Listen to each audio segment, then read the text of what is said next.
Hello, I'm Bob Trebshaw. I'd like to talk to you today about an Anglo-Saxon word for hill, particular shape of hill. But as this video sort of progresses, I want to try and show that it wasn't originally just a hill. They were actually places where you would go to pay your respects to the local protective spiritual being, the tutelary spirits and so forth.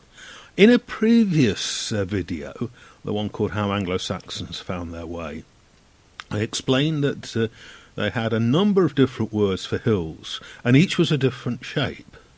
And I'm just focusing on just one of those now, this word ho, and it's a distinctively shaped high place. The word ho evolves into the modern English word high, and has a whole load of other associations. I'll come to that in a moment. The distinctive shape has been described by the place name scholar Margaret Gelling as like a giant's heel. But first of all, you've got to imagine that the giant is lying face down, so it's the bottom of his foot you're seeing, and the hill shape sort of following from there. It's a reasonably good description, and I can't come up with a better one.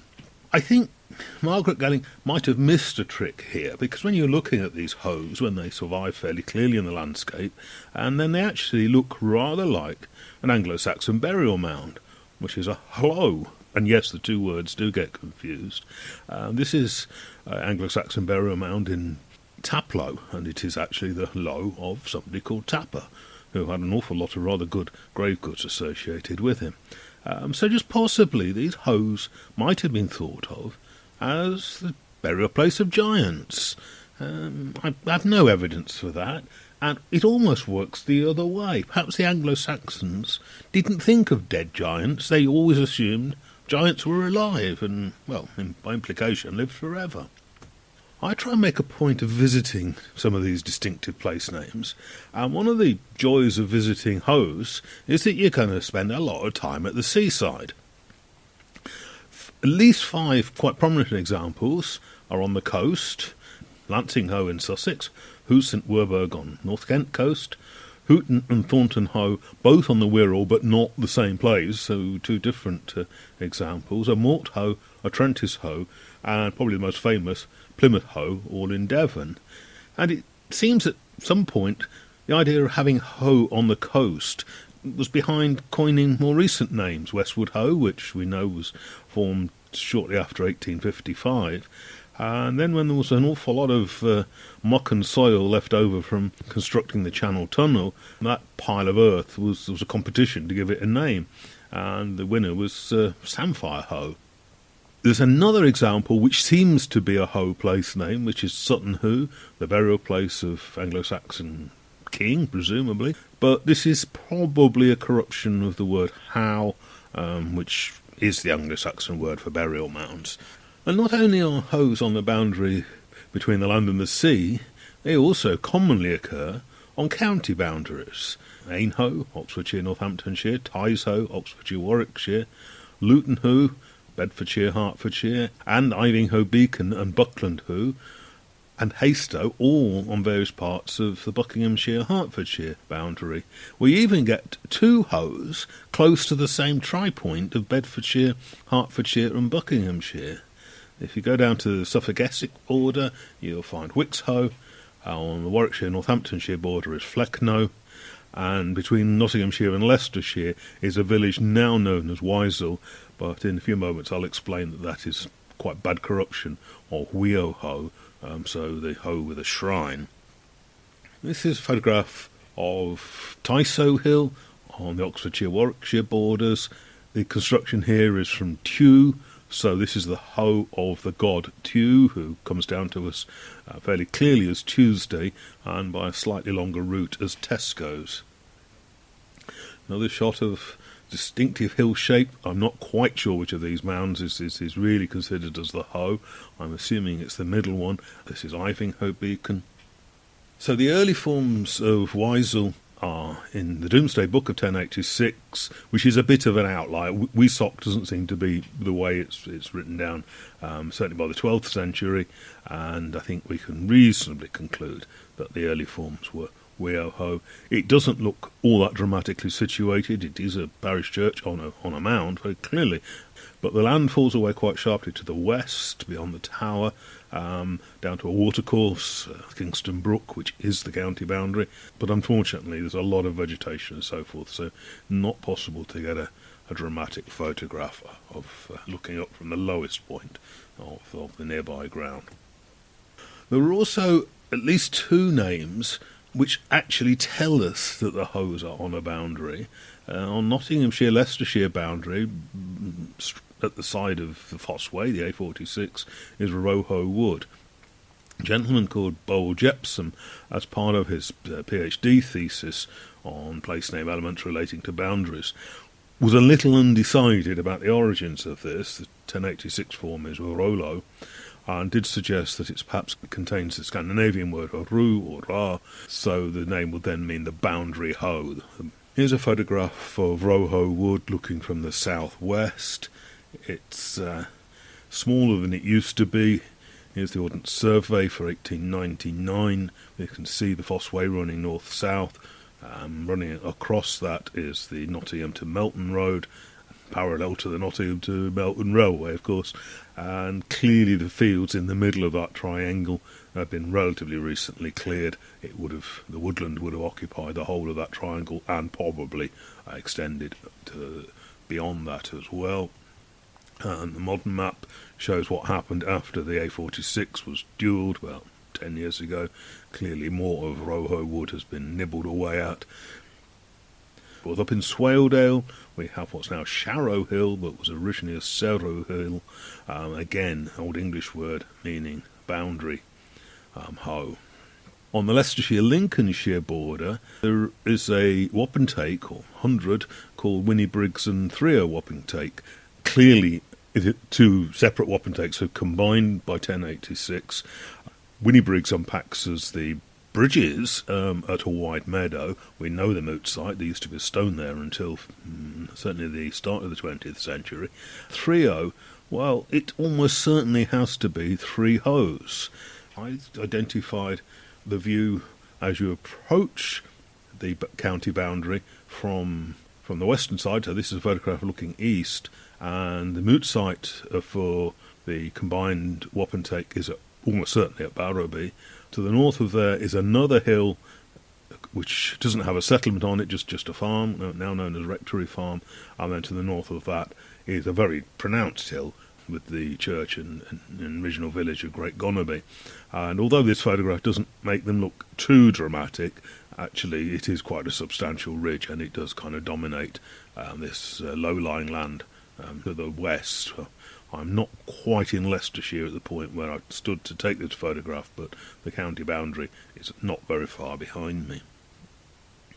Some work I did about 8 years ago, when all the research which Barry Cox had done into the place names of Leicestershire and Rutland was final publication came out, I was able to look through for all the instances of hoe in Leicestershire and Rutland. Most of them are now lost. They've possibly even referred to just field names next to a hoe or something like that. And just out of curiosity, I plotted them out on maps, and a surprising number, usually in the order of 60%, were somewhere in parishes on the borders of the hundreds as defined in 1086. Now, that's not as exciting as it sounds, because actually these boundaries, as with the county boundaries, tend to follow watersheds. They tend to follow the high ground, exactly the sort of ground where you'd expect to find a hoe. So there's, well, I don't really call that circular, but it's almost sort of confirming the topography of the landscape as much as anything else. But the one intriguing thing where the parishes where there were hoes didn't follow the 1086 100 boundaries was around at least 2 and probably 3 areas of very marginal agricultural land. One of these is Charnwood Forest. This is an inlier of Precambrian volcanic shales and so forth. Very thin soils, very marginal agricultural value, obviously a very identifiable geographical area. And there's also an area around the former Leicester Forest to the west of Leicester, before modern housing occupied the boundary between Glenfield Parish and the area we know as New Parks, and there was actually a Tysoe Hill. And yes, the same formation as with Warwickshire, the Hoe associated with the deity Tew. And there is actually a street name, modern street name, on the top of that hill. I didn't know this until Barry Cox's work was published, as I say, probably 8 years ago. Just a small autobiographical aside, I spent my junior school years living in a house for which all the windows at the back looked at the slopes of that Tysoe Hill. Of course, I knew none of its significance back in the 1960s. There's a third area which is also well defined topographically, an area of upland just in the north of Leicestershire. The northern boundary is with Nottinghamshire. In fact, it's that Roho Wood, and it's known as the Leicestershire Wolds. Soils are boulder clays, or glacial tills as we should call them now, not easily ploughed in the Middle Anglo-Saxon period, although undoubtedly came under cultivation with the reintroduction of the heavy plough. And remarkably, as I say, we have Roho Wood north. We have 3 examples of place names, settlement names, involving Hoe. There's a Houghton to the northwest, there's a Hobie to the southeast, and we have Wisel, the Wee o' Hoe. Now, the red dots just show the nucleated villages of the sort of 10th, 11th century period. I'm going to go round clockwise from Old Dolby to Grimston to Ragdale, Hobie to the south of there, Seagrave, Walton on the Wolds, Burton on the Wolds, Presswold, Houghton, Wymeswold, and then Wisel to the immediate north of Wymeswold. There's also a settlement called Hose to the northeast, and that is, yes, it's the plural of hoe, 2 or more hoes. Now, the nucleated village is on very level, low-lying ground, and I think there's no way that ever had 1 or more hoes. But there is a site on the hill ridge to the south, which is a very good candidate for originally being 2 hoe-shaped protuberances. They're both now occupied by farms with extensive farm buildings, and the distinctive hill shape, I think, would have been flattened out somewhat. What convinces me that these were significant is that there's a very important north-south routeway. Well, it was important, it's just a back lane now, pasture lane, but a very important north-south routeway which passed between those 2 hoes and headed on pretty much directly due south into Melton, itself an important town at an early stage, out south again over Agartree Hill to the Iron Age hill fort at Borough on the Hill. What we have also are 3 other place names which suggest sort of, well, spiritual activities, religious activities. We have in the southwest Barrow-on-Soar, which is not a burial mound barrow, it's a barrow, which is Sacred Grove, and almost certainly in a big loop of the River Soar. 18th century works to improve the navigation of the River Soar have left it as something more like an island, but originally it was a big loop. To the east of Barrow-on-Soar we have a village called Seagrave, which is from Seathgraff, and the Seath is a sacred pool in a grove. There is no pool or pond at Seagrave now, but if you study the contour lines on an OS map, there's pretty much obviously one place where it would have been, and that is, again, it's on a routeway. 3 lanes come together, and it's not the centre of the village either. The village is sort of created to the north of that road junction. And then, more or less at the northern perimeter of the Leicestershire Wolds is the site of a Roman small town at the side of the Fossway. Fossway here, of course, running from Leicester in the south to Newark in the north via Margidunham to the west of Bingham. And that Roman small town is called Vernametum, the great or especially sacred grove. Quite how big a especially big sacred grove might be is frankly unknown. The best guess for a bog-standard nemeton might be about 100 hectares. Well, just how big was this vernemetum? I doubt if the Roman small town was placed bang in the middle of it. I would suggest that the centre of vernemetum was the crossroads to the south, where another Roman road runs from Barrow-on-Soar across the Ridgeway towards Crowston Kerrial, and then dodges to the south of Grantham and heads off towards Threckingham and then Boston. I talk about this one in even another video, the one about Charnwood slates and 18th century trade routes. Certainly the crossroads at the middle there was the moot site for the Goscote 100. Goscote 100 was later split into east and west, and they had two different moot sites. And that crossroads is known as Six Hills. There are no hills there. It's a plateau-like area. The original form of the name is Seg's Hill. Segs can be two or three different things in Old English, but bearing in mind there's a triple SI nature reserve there with a lot of sedges, then I think we can narrow down Seg's Hill being Sedge Hill originally.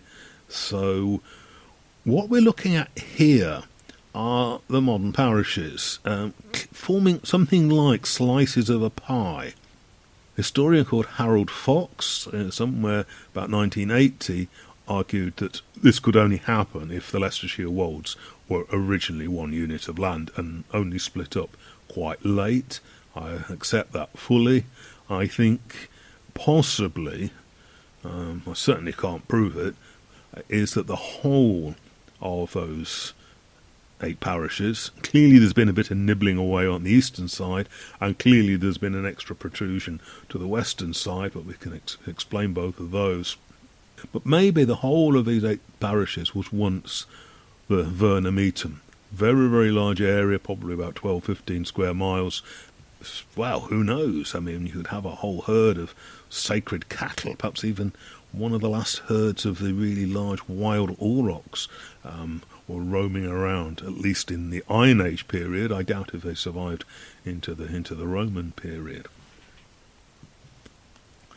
Now, the big question is, if hoes really are on boundaries more than you would reasonably expect, then there's a question to ask. Why are hoes on boundaries? Well, that deserves another question. What do boundaries need? Well, they need guardians. Keep out the oiks the other side. And bear in mind, when these names were coined, the oiks the other side were likely to come raiding for your cattle and your crops and trying to, well, actually take you away and sell you off as a slave. Anglo-Saxon slave trading was done on a large scale. It's just that we don't have the documented records for historians to study. So you're going to have some sort of defence force. I'm going to call it military, but this is local defence rather than anything on a sort of county or national level. But you're also, in the pre-conversion era, going to look for spiritual guardians. Military-type guys with their spears and shields and so forth will want some sort of lookout post, a little bit of shelter perhaps, certainly some way of lighting a beacon, a warning fire. We know that those sort of things exist because there are names involving the word toot and also the word ward, which ward or warden, guardian. We have Toot Hills within this area I'm talking about. There's certainly a Toot Hill originally in Loughborough. There's a Wardley as a village name in Rutland.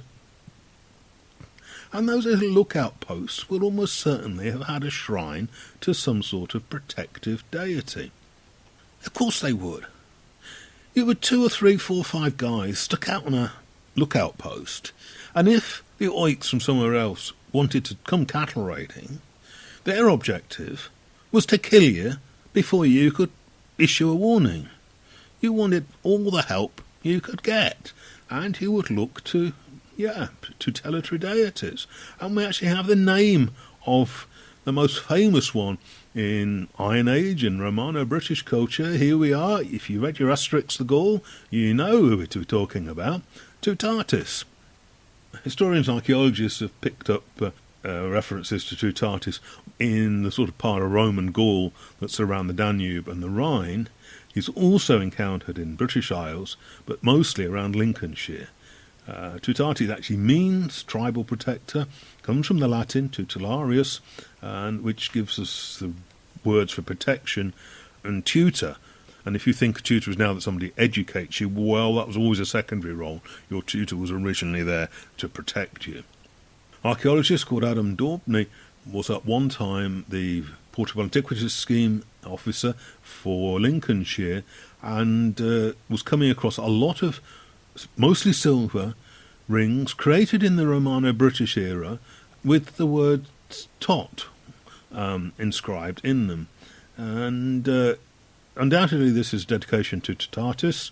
Interestingly, these are being brought in mostly by metal detectorists, and the find spots are mostly on the borders of the Coriol-Torvi Iron Age tribe, so the edges of Lincolnshire and around Leicestershire. Two of these in the right-hand photograph are actually rings from the Leicestershire Wolds, parish of Wymeswold. So here's a different presentation of this map. I'm actually suggesting that all the Ho names are actually on significant routeways, Roe Wood on the Foss Way and on the Nottingham Melton Road. If you were actually travelling towards the Nemerton, somewhere near Six Hills, towards the important place which is implied in the name of Melton Mowbray, you would pass by or through or close to at least one Ho on the boundary of the land. The pink colour here is the high ground, by the way. Green, obviously, and shading into blue are the valleys. And as you travelled in, you would basically be expected to pay your respects to the local tutelary deity. It was also a chance for the hermit looking after the shrine, the military-type guys keeping a lookout post to check you out, to make sure you weren't going to do anything nefarious. You probably made a small money, well, it may not have been money, but a small gift to the tutelary shrine and so forth, just to show your good intent. Now, you're sitting there and going, Bob, you're suggesting that the Anglo-Saxons had boundary shrines. And I'm going, yes, I am. Well, Bob, show us what a boundary shrine looks like. Well, of course I can't. If there was a structure there, it would have been wood, thatch, and very little, if anything, to survive. It does allow us to say two things. If boundary shrines existed in the Anglo-Saxon period, they weren't architectural and they weren't monumental. Which is actually quite important, because what they were was something, perhaps just a weo, as we have in Weissel, an icon, and so forth. I should hasten to add that the sculptors who created the figures on the right only intended them to be garden ornaments, not as something religious. Can't be said for the same of the figures on the left. I carved those to go at the end of the garden when we lived in the only house on the Henge Bank in Avebury. So if they're not architectural or monumental, what you need? Well, you need a distinctive hill shape, so you know that's the sort of shape of hill where I am going to find a boundary shrine, where I need to pay my respects, and so forth and so forth. The idea is lived on. If you go into more or less any village in the country, and you want to find the shrine, as I will flippantly call it, you look up for the distinctive shape of a church tower with a spire on top, and bear in mind that at one point churches with only a tower probably had a wooden spire, a steeple above that. So you're looking up to find a place of worship. I'm not suggesting that many parish churches are on the site of Hos. Clearly some are at villages like Hoby, and this is all part of the word high and ho. To use a technical phrase, high is a polysemic word. It can mean all sorts of things. It can mean things spatially like high mountains, high hills, but it also indicates high status, as in the high street, which is not usually physically higher than any other streets in a town. It's the main street, it's the most important street. And there's even expressions like the high seas, which infer that they're above the legal jurisdiction of any of the nation-states bordering them. The almost synonymous word up has all sorts of polysemic meanings. You can be up in status, up in health, up in mood, virtues, any sort of quality really, and you can be up in cognitive abilities as well. Just to add a little bit of variety to my sources, this is actually from a PhD done by Eric Davis, who is always worth checking out, and it's to do with the use of getting high among the counterculture of the 1960s, and I think probably still used among the recreational drug users to this day. So a fellow researcher suggests that high is a rising above, obtaining a superior overview, and it's associated with mountaintops, stairways to heaven, the height of world trees, and angelic spheres probably above there again. And as David Benson says, much religious language is marked by the immense exhortatory pressure to seek what is above, to ascend and quit the low world and the heavy flesh. There is a dualism between high and up with down. The down is the underworld, the Christian hell. If we mention what's beneath the soil, we tend to think of sewers before we think of the pipes with potable water. So down is a sort of more nefarious associations. Up has all the more numinous associations, and precisely these sort of dualisms. This is one of many examples which George Lakoff and his colleagues were researching late 80s into the 90s, and they termed this study cognitive linguistics. If you've not read Women, Fire and I always want to call it Women, Fire and Other Dangerous Things, but it's not. Do get hold of a copy of that book. It's still in circulation, usually second hand. Great way of rethinking language. We have examples of churches which are on the up, very, very literally Uppingham. This is the harm, the homestead of the people of the Ingus, of the up. Here just really simply meaning a big hill. If you don't think that flight of steps up to the parish church is particularly dramatic, well, try standing at the top on looking down. It is fairly vertiginous. One of the hoes on the southern boundary of Leicestershire at Cranhoe, the crane or crow hoe, the bird in either case. Again, the only access to that church is up a flight of slightly less impressive steps, but that is almost certainly a church on a hoe.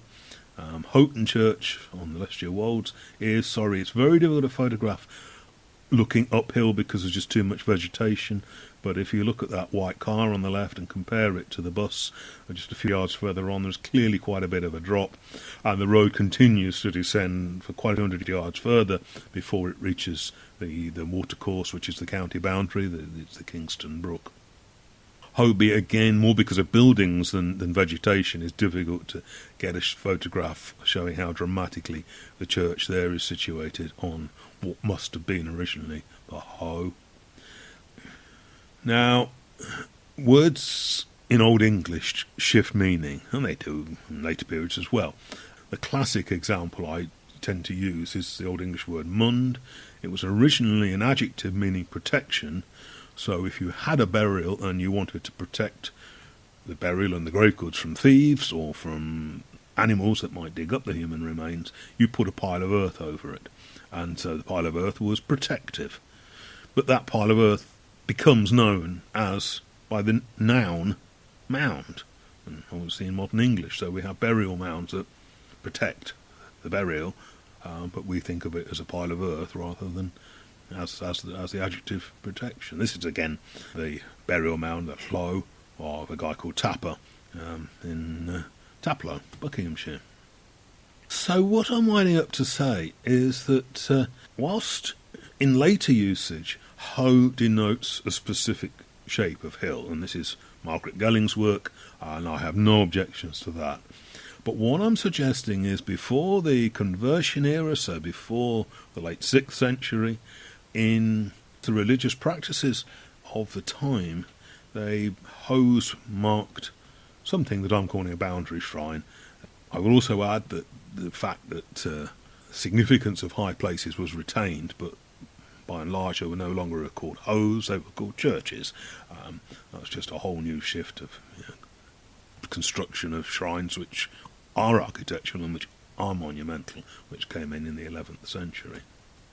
Hope this makes some sort of sense. It's part of my sort of way of just interrogating the available evidence that place names give us, and just trying to, if you like, peel back some of the layers of a metaphorical onion and get back to earlier senses of how words were used, what significance they had.